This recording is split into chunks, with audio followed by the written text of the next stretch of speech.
Hello guys, welcome back to my channel school বয় সোমনাথ। আজকে আমি যাচ্ছি কোচবিহারের ঠাকুর দেখতে এবং তোমরা আমাকে ফলো করতে থাকো। আমার ভিডিও তোমরা প্রতিদিন দেখতে থাকো।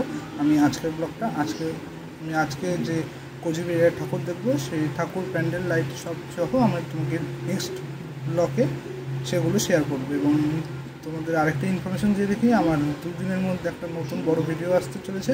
তোমরা প্লিজ আমাকে সাবস্ক্রাইব করে আমার ভিডিওগুলো প্রতিদিন দেখতে থাকো।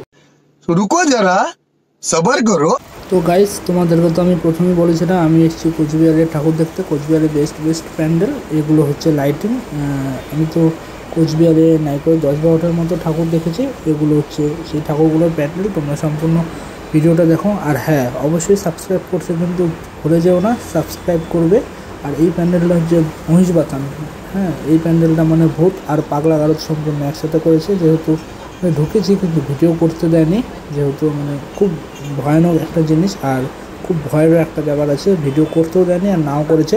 এটা হচ্ছে ঘুঘুমারি প্যান্ডেল। এটা খুব মানে পুরোটা বাস দিয়ে করেছে। আর এই ঠাকুরটা অসম্ভব সুন্দর, মানে একদম সেই সুন্দর, সামন থেকে দেখে পুরো মুগ্ধ হয়ে গেছি ঠাকুরটা। আর এটা হচ্ছে গিয়ে তোমার শক্তি সংঘ নাকি, মানে আমরা তো ইউটিউব থেকে যে 5টা ঠাকুরের প্যান্ডেল দেখেছি সেই 5টা গেছি। তাছাড়া আরও অনেকগুলো ঠাকুর দেখেছি আর কি। তা এই ঠাকুরটাও খুব সুন্দর। এখানে তো আমাদের ঢুকতে দিবেই না বলছিল, পরে আমরা বললাম যে আমরা বাইরে থেকে এসেছি, আজকের দিনে খালি ঠাকুর দেখবো। তো এখানে ঠাকুর দেখে তারপরে আমরা বেরিয়ে বাবুর ঘাট ঠাকুর দেখার জন্য। বাবুর ঘাট মানে ঠিক জায়গাটার নাম মনে করছে না। তো সেখানকার লাইটিং এই যে তোমাদের সাথে শেয়ার করলাম। এবং এর পরে মানে অনেকগুলো ক্লাব, তো এটা হচ্ছে সুভাষপল্লী। এবং এইখান থেকে চলে যাই আমরা, এই ক্লাবটা ঠিক মনে করছে না, 75তম, সে কাউকে বলতে হবে যে 75তম প্যান্ডেল কোথায় হচ্ছে। এটা হচ্ছে সেই 75তম প্যান্ডেল। এইটা সম্পূর্ণটা দেখো। এবং কিন্তু আবার বলছি যে সাবস্ক্রাইব করতে কিন্তু বুঝেও না।